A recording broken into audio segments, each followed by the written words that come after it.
I walked out to the therapist's office after my first session and sat in my car. She had listened to me talk about the attack, how I fought back and ended up killing one of the attackers, how Suma had tried to help him and blamed herself for failing to save him, and how we were interrogated. She didn't judge me, she just listened and occasionally asked a question. I told her how I had felt about it, that I regretted killing him, but not saving Suma or myself. She explained that what I was feeling was very common in people who survived assaults and ended up killing their attackers. She asked me why Suma blamed herself, and I explained that she was a kind of combat medic, or that she would be once she was moved to active duty. I then told her that I was going into the army with Suma. As I sat in my car, I thought about the last thing she said to me while I was walking out of the door. I would like to have a conversation with this Suma woman. I'll ask if she is available, but she might not be interested, I replied to her before heading to my car. Now I sat there thinking about what to do next. If Suma meets her, she will have to actually meet her, but Suma's people might not have therapists. This could be good for her, and even if she agreed, Suma can't come to my world. I don't think, anyway. So I would have to bring her to Suma's world. I don't even know if that is possible. Sure, I have taken small things like clothes, pencils, and random junk I had in my hand or my pockets at the time, but a whole person is a different story. I drove home and went inside. Hey, Suma? I said, trying to contact her. A moment of silence passed, but she replied, Yes, Jake? Can you summon me? I asked. There was no reply, but my body began to disappear, and soon I was standing in a small cave, barely taller than I was, illuminated by a small blaze melded into the walls and ceiling. Where is this? I asked. This is my home, she said. The one up on the mountain? I said, surprised. Yes, she said. Cool place. Anyway, I wanted to talk to you about something, I said, looking around the cave, trying to get a feel for it. Suma, have you ever heard of a therapist? No, I don't believe I have. What is it? Some kind of weapon or spell? She said. No, it's a job. A person who helps people process tragedy or loss, among other things. I have been talking to one, about what happened in the alley, I explained. Suma seemed caught off guard. I didn't realize you... I just assumed... You seemed unbothered by everything. You never showed that it... Oh, trust me, I was bothered. I still am. But talking with a therapist helps, or at least, I feel like it is helping. I've only had a single session, but it felt like a huge weight was lifted while I was talking, I told her. I'm glad you've been able to do that. If you need some time off to go to more sessions, then that's fine. Just let me know when you want to resume training, if you even want to, she started saying, but I cut her off. Stop. I'm not going anywhere, Suma. I brought this up because she wants to talk to you, and honestly, I'm worried about you. I think you should do it, I explained. But I thought you said magic didn't exist in your world.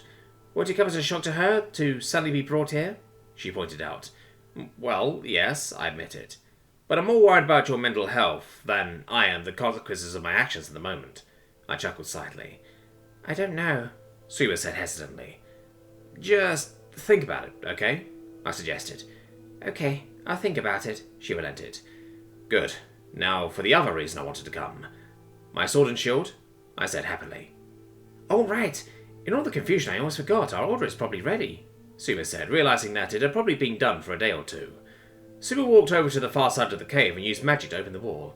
Okay, let's go, she said and flew into the air.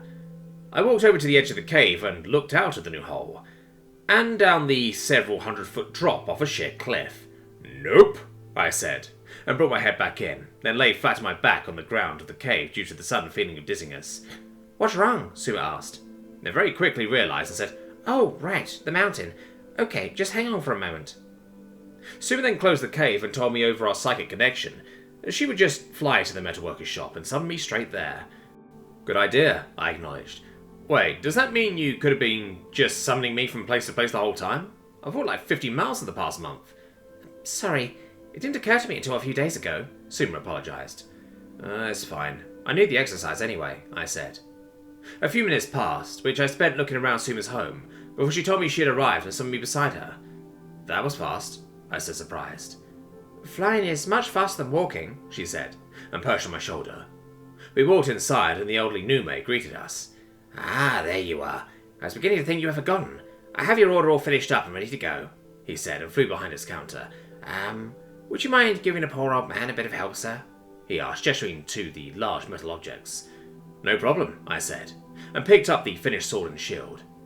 It was a double-edged short sword, no longer than the total length of my arm, based on a medieval broadsword design. The shield was rectangular and only just a bit wider than my torso. It was twice as long.